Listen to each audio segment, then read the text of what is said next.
Bonjour, Ewat, mes divines et divins qui prient. J'espère que vous vous portez comme un charme égyptien. Nous nous retrouvons pour le tirage prophétique du matin, vendredi 11 juin 2021. Installez-vous dans mon temple et prenez place, je vous en prie. Vous voici confortablement installés, je l'espère. Alors nous pouvons commencer. Nous sommes soutenus par les énergies de la lettre hébraïque Kaf ce matin. La lettre Kaf offre un éclairage sur les mystères de la matière, du corps et de la vie qui l'anime, y compris dans sa composante psychique. Elle évoque la partie de nous qui est en contact avec la terre. Notre enveloppe charnelle peut être vue comme un réceptacle, un vase, une coupe, le Graal, ou encore le creux de la main, la paume. Notre corps porte en lui la vie. Il est ce qui permet l'expérience terrestre. Il est l'extériorisation des forces intérieures. Dans cette perspective, Kaf exprime l'intelligence qui dompte la matière. C'est la partie de notre psychisme qui est en rapport avec la réalité. Kaf renvoie donc à l'intellect, à la logique, aux idées destinées à trouver une traduction concrète, je pourrais dire. Ainsi, Kaf nous parle de notre rapport aux réalités matérielles et à notre corps. Dans ce côté négatif, Kaf est une limitation, mes amis, de la pensée, un blocage dû peut-être à la nécessité de prendre en compte le monde physique, la matière, ce qui peut se traduire par de la peur, du découragement, du repli sur soi, l'inertie, la dévalorisation et ou l'auto-culpabilisation. Dans son côté positif, Kaf est la concrétisation du potentiel intérieur de l'individu vers l'extérieur. C'est l'élan créateur, l'expression pleine et entière de la puissance vitale. Donc, mes chatons, ce matin, l'énergie de notre corps devra donc être canalisée de manière positive, quoi qu'il se passe. Kaf vous incite à vous ouvrir pleinement pour devenir cette coupe offerte dans laquelle pourra se déverser la puissance dynamique de la vie. Une correspondance parfaite doit être travaillée entre l'âme et le corps, entre l'esprit et la matière, et peut-être même, dirais-je, entre le divin et vous et nous. Kaf nous questionne, cher ami, sommes-nous prêts à écouter notre corps, à l'aimer, à voir la lumière qui se cache en lui, à ressusciter à une plus jolie vie à présent? Je trouve que c'est un très beau message que nous avons ce matin de la part de Kaf. Nous allons regarder à présent une carte sur l'individuation personnelle. Qu'en est-il aujourd'hui, ce matin, pour toi qui me regarde? Je retourne une carte. C'est merveilleux. Nous avons la carte de l'abondance. L'univers, mes amis, contient toutes les richesses inimaginables. Et il y en a suffisamment pour chacun de nous tous. Tous ceux qui nous regardent, tous ceux qui nous côtoient, tout l'univers. Donc, créez ce grand espace dans votre cœur pour pouvoir recevoir l'abondance. Soyez réceptifs, réceptives et comprenez que plus vous donnez, plus vous recevez. Ressentez aussi que l'abondance, c'est la qualité d'amour que vous êtes capable d'exprimer. Donc, soyez réceptifs aux cadeaux de l'univers ce matin. Vous allez voir, vous allez peut-être avoir de bonnes nouvelles et de bonnes surprises. Allégez votre cœur, laissez-le se vider des schémas négatifs et faites de la place en vous. Il est temps, mes amis. L'abondance a besoin de place pour entrer en vous. Je ne peux pas être plus clair. Que te dit le ciel ce matin? J'ai tiré 2 cartes avec l'améodec astrologique pour toi qui me regarde. Quel pouvoir en toi est affaibli, justement, ou peut-être un peu désorienté? Première carte que je retourne avec toi. Ah oui, ben oui, ça va de sens, Tout est juste, La maison 9, la maison de la philosophie, la maison des hautes études aussi, des voyages intérieurs comme les voyages extérieurs, exploration de son subconscient et bien sûr spiritualité. Alors, cette maison 9, qui est associée au signe du Sagittaire, La maison 9 représente vos inspirations philosophiques et religieuses. On va parler ce matin évidemment de la foi et des questions métaphysiques. On la surnomme souvent d'ailleurs la maison de Dieu. Votre élévation spirituelle et la sagesse qui va avec, bien évidemment, l'expansion de votre développement individuel, votre individualisation, les études supérieures dans le sens de l'accès à la connaissance et au savoir, hein, le droit, la loi, tout le processus de légifération, la morale, la politique, l'optimisme, les voyages. Donc on va plutôt nous parler du tourisme. Hein. Vous savez, on dit qu'il y a une grande différence entre prendre des vacances et le tourisme. Et l'étranger, les langues, la découverte des autres aussi. Hein. J'ai envie de dire la vision lointaine, les pensées et les concepts aussi abstraits, hein, justement. Ça peut nous parler aussi d'apprentissage, des différents états de conscience, mais aussi des beaux-frères, des belles-sœurs. Alors, évidemment, la planète que vous possédez en maison 9, dans votre thème astral, déterminera l'archétype de conscience spirituelle que vous pouvez développer ou que vous pouvez atteindre au gré de votre quête philosophique. Ça vous permettra de savoir justement si ça se trouve, vous êtes un sadi en puissance. Hein. Petit exemple, si vous avez par exemple Vénus en maison 9, eh bien vous êtes gouverné par une séduction chaleureuse, quoi que vous fassiez. Si vous avez bien sûr Mercure en maison 9 par exemple, eh bien de grandes capacités intellectuelles et spirituelles, vous pouvez être guide justement. Si vous avez un Mars en maison 9, on peut parler de foi ardente, de dons pour les apprentissages. Donc c'est une indication qui exprime l'équilibre du paraître social avec la vie publique, d'avec la maturité spirituelle. Alors on peut nous parler aussi d'un idéal que tu pourrais rechercher. Hein. C'est peut-être évidemment ce que tu aimerais équilibrer dans ta vie. Hein. Ne pas, c'est difficile étant sur YouTube, hein, justement c'est ce que je vous dis, hein. Il faut équilibrer ce paraître social puisque nous utilisons évidemment des supports très utilisés, des supports médiatiques justement avec cette vie publique. Hein. Donc tout ça va permettre de comprendre le développement individuel de la conscience philosophique également. Donc ça va de réciprocité, ça va te permettre aussi peut-être de mieux appréhender aussi la communication que tu dois toujours travailler avec l'autre. Mais comme je l'ai bien dit, effectivement, je ne sais plus à qui m'a posé la question, la communication se joue toujours à deux. Donc prenez le temps de vous assurer que l'autre comprend toujours bien ce que vous lui dites. Hein. Comment la réactiver justement ce voyage intérieur, cette quête philosophique. J'ai tiré pour toi une deuxième carte, je la retourne et nous retrouvons la maison 6, d'accord, très bien, justement, voilà, maison 6 qui est liée au Scorpion. On va nous parler évidemment du travail, de l'activité utile quotidienne, on peut nous parler du social, de la santé, du bien-être et du service à l'humanité aussi également. Alors, cette maison 6, elle représente votre vie quotidienne, votre travail, vos rapports aussi à vos employés, ou vos rapports d'affaires aussi. Hein. C'est une analyse plutôt matérielle et critique. Peut-être, je l'ai dit, attention, discriminatoire, ne vous désappréciez pas. On parle ici peut-être de quelqu'un qui a une faculté de synthèse, à faire un état des lieux très rapidement des choses, des situations. Alors peut-être que c'est ton autre qui est ainsi, peut-être que c'est toi, que ce soit l'être aimé ou toi-même. En tout cas, il y a une obligation de devoir dans le service. Peut-être que aujourd'hui, la grande question justement de savoir qu'est-ce que c'est que se donner aux autres aussi, leur rendre service. Alors, on peut nous parler certes d'obligations et de devoirs, mais on peut nous parler aussi de contraintes et de servitude. Je pense que tu y as pensé, évidemment. Tout ça va de pair avec l'hygiène et la santé.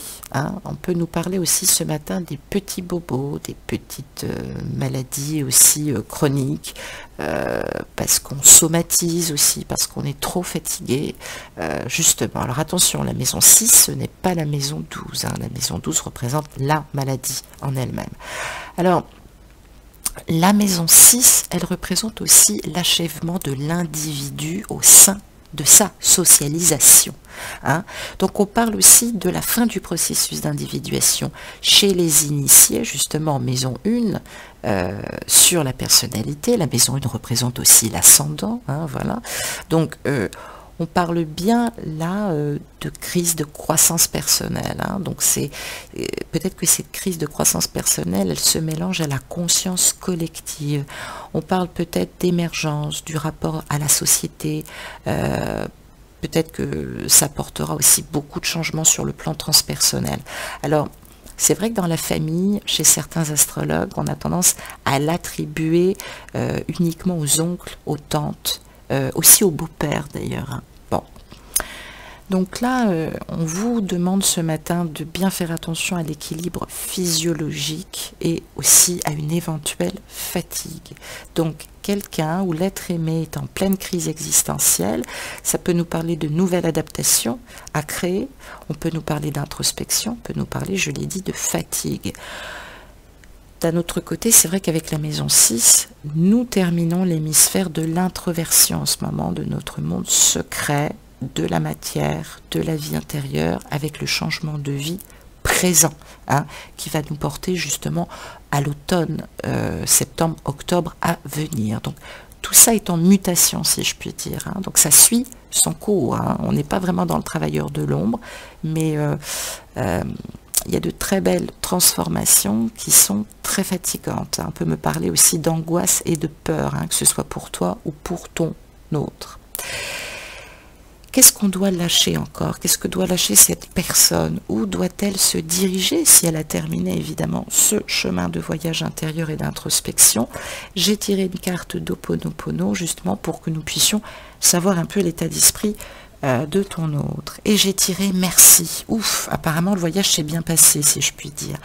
Merci, on pourrait presque dire namasté mes amis, merci à la vie et à moi-même, car aujourd'hui je sais que je peux me libérer d'un comportement qui ne me convient plus. Donc il y a du progrès, hein. Je pense que tu vas être agréablement surpris, surprise. On va tirer 4 cartes, c'est dur à dire ce matin, avec l'oracle Élise et l'oracle Humanis ici présent. Que veut dire cette carte plus précisément, hein? On va essayer de voir ça justement. Je vais les battre ici parce que finalement pour vous faire participer.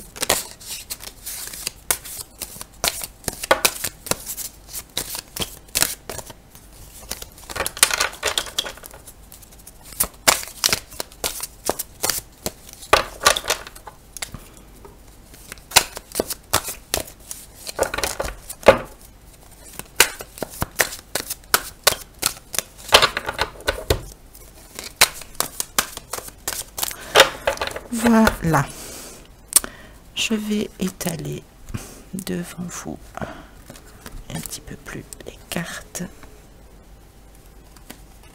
Première carte pour commencer, la rencontre. Deuxième carte, le signe de la Vierge. Alors, ça peut revenir justement sur un questionnement. Alors, on peut nous parler de toi qui me regarde. En tout cas, on nous parle de quelqu'un qui est forcément dans un très grand changement intérieur, ce qui a pu aussi provoquer beaucoup de fatigue, beaucoup d'angoisse. On peut nous parler aussi de quelqu'un qui a pu rentrer dans ta vie sans doute à la période d'août-septembre. Et puis toi qui me regardes, si tu as complètement terminé ton passage initiatique et ton travail initiatique ou karmique avec ton jumeau, hein, que cette personne continue à travailler dans la matière, mais toi tu dois évidemment avancer, on peut nous parler de quelqu'un que tu as rencontré avec des éléments en Vierge, ascendant, lune, Vénus, soleil en Vierge justement. Alors oui, quel est le questionnement justement qu'on peut avoir? Alors peut-être qu'on se sépare, évidemment, peut-être que ton autre aussi se sépare de quelqu'un du signe ou avec des éléments en Vierge. Je pense que effectivement, il y va aussi du questionnement de la santé. Alors, le signe de la Vierge est un signe très adapté, d'une extrême gentillesse, on ne peut pas dire le contraire. Cathy, je t'embrasse. On ne peut absolument pas dire le contraire, mais c'est vrai que la rencontre, peut-être que ça remet en question justement votre rencontre. Qu'est-ce qui s'est passé? Est-ce que cet archétype en Vierge est en train de nous dire que pour des raisons de manipulation, d'effets toxiques, justement, pour pouvoir revenir à la rencontre, hein, justement, essentielle de vos deux âmes, il a fallu faire preuve, j'allais dire, de beaucoup de nettoiement, de beaucoup de recul, de beaucoup d'adaptation et d'amour, justement, et c'est peut-être ce qui bloque encore, effectivement, dans le lien et dans votre relation. Ça peut me parler aussi également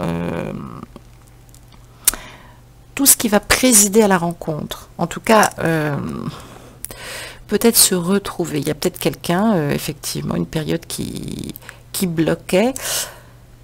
J'ai le sentiment aussi, moi avec cette carte, qu'on est en train de me dire qu'il est probable que vous redémarriez sur de nouvelles bases, comme au début de votre rencontre. Alors, soit parce que vous êtes rencontrés en juillet-août et vous allez bientôt fêter l'anniversaire de votre rencontre, bravo, soit parce que effectivement le lien est enfin épuré, hein, il est enfin sain, j'allais dire, la relation est enfin saine, hein, c'est ce que m'inspire en tout cas la carte de la Vierge et c'est ce que je sens. Je vais recouvrir avec deux cartes justement.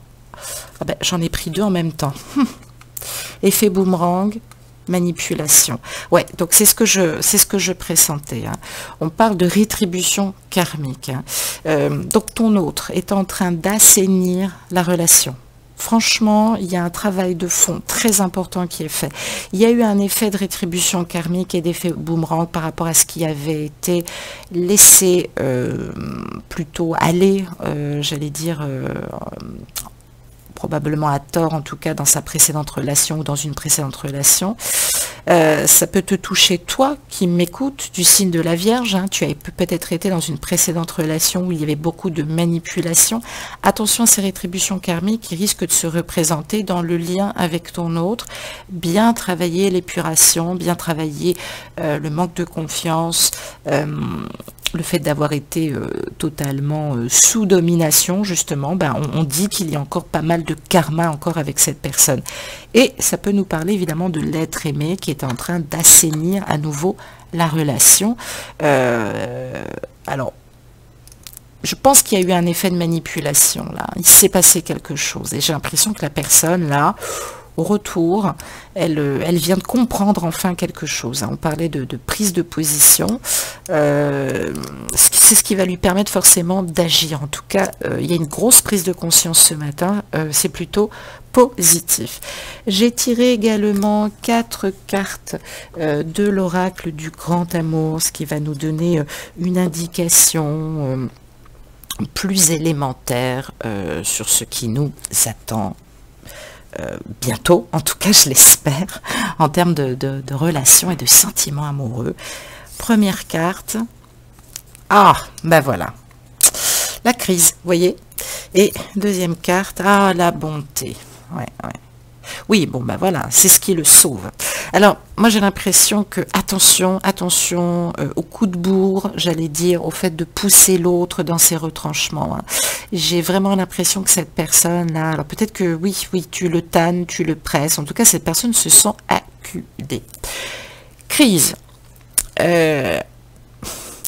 Je sens que maintenant on est arrivé au bout du bout. Hein. Cette personne, elle doit aller normalement, j'allais dire, dans une relation. Hein. C'est ce qu'on me dit. Donc, je peux comprendre effectivement intimement qu'on soit un petit peu en attente. Hein.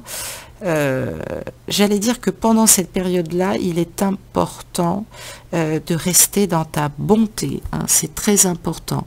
Kindness, c'est très important de rester dans la bonté, toi qui m'écoutes. Hein, porte-lui ton cœur, c'est qu'à de le dire, cette carte est vraiment très belle. Et ne pas le juger. Hein, ça va prendre peut-être encore du temps, je sais, ça peut être très frustrant en ce moment de vivre les choses ainsi, mais je crois que tu as tout à gagner. Alors, Cette personne aussi peut avoir ce sentiment, on peut nous parler aussi du libre arbitre, hein. Là, normalement, le libre arbitre permet d'aller de l'avant ou bah oui, de régresser, hein, c'est ce que nous dit un peu cette carte. Donc, il peut être enrichissant ou générateur de confusion, là c'est ce qu'on me dit. Alors, il peut être en crise parce qu'il avance, justement, et qu'il est dans la transformation, et cette personne peut être en crise parce qu'on fait du surplace et parce qu'on régresse, hein. Donc, attention, attention de ne pas s'égarer dans le mal-être de l'autre, j'allais dire, peut-être aussi dans ton mal-être, aussi. Reste bonne, reste à l'écoute, reste bon, reste à l'écoute. Je pense qu'il y a une multitude de questions qui se bousculent. On peut nous parler avec la carte de la bonté de cette ligne de cœur qui peut être en chute, avec une personne qui n'est pas vraiment disponible pour les sentiments. Je vois qu'il y a une difficulté aussi à prendre en compte ou à estimer peut-être les choses à leur juste valeur, hein. Peut-être qu'on n'est vraiment pas dans du positivisme en ce moment, mais je pense qu'il ne faut pas juger. Et avec cette carte de la bonté qu'on a ici, c'est une carte de générosité là qui doit être mise en avant, comme je te le disais. Donc on a, voilà, c'est peut-être toi, c'est peut-être l'autre qui a le cœur sur la main, qui est sensible, aimable. Voilà, il faut toujours avancer avec respect pour ce qu'on est, je sais bien, pour même ceux qui n'y arrivent pas, qui sont dans de grosses difficultés, ne pas les juger. On le voit bien avec ce verre comme ça, cette main d'ailleurs qui est très rose, hein. Ça évoque les sentiments amoureux, hein, et ce 13 nous donne le chiffre 4, synonyme du courage, de la patience et de la loyauté. Reste fidèle à tes sentiments, reste loyal, reste patiente, patient. On parle et on dit souvent que la bonté est génératrice de confiance, et puis ça peut nous parler aussi d'abondance. Donc voilà, je pense que ça devrait effectivement te rassurer, en tout cas ce matin. Bien, voilà. Cher Képri, nous avons terminé pour aujourd'hui. Je te propose 2 méditations guidées égyptiennes, l'une avec Horus, hein, sur les buts de la vie, se connecter à son âme, sa mission de vie en cette période, et puis une autre avec Isis pour l'ouverture du cœur, justement, hein, si tu rencontres encore des problèmes, justement, pour ne pas la perdre, cette bonté. Donc, même procédure, tu réserves ta méditation au prix de 33 € chacune ou 66 € pour les deux. Dans la barre d'infos, tu as mon lien PayPal. Tu me précises dans les commentaires de paiement PayPal que tu me règles 1 ou 2 guidances, bien évidemment. Tu m'envoies aussi un mail. Dans la barre d'infos, tu as mon adresse pour que je puisse avoir aussi tes coordonnées, lien de téléchargement du podcast, évidemment compatible Android. Comme ça, tu peux l'écouter en marchant, te promenant, en faisant du yoga calmement. Je vous remercie par avance de me choisir pour vous accompagner, et je remercie toutes ceux et celles qui ont commandé cette méditation guidée. Voilà, c'est tout pour aujourd'hui. N'hésitez pas à vous abonner, liker, partager ces vidéos si cela peut accompagner quelqu'un qui a besoin de réponses. Et n'oubliez pas la petite cloche pour être prévenu en temps et en heure de mes guidances. Gratitude à vos j'aime et abonnements. Netmook, soyez en paix. Très belle journée à vous.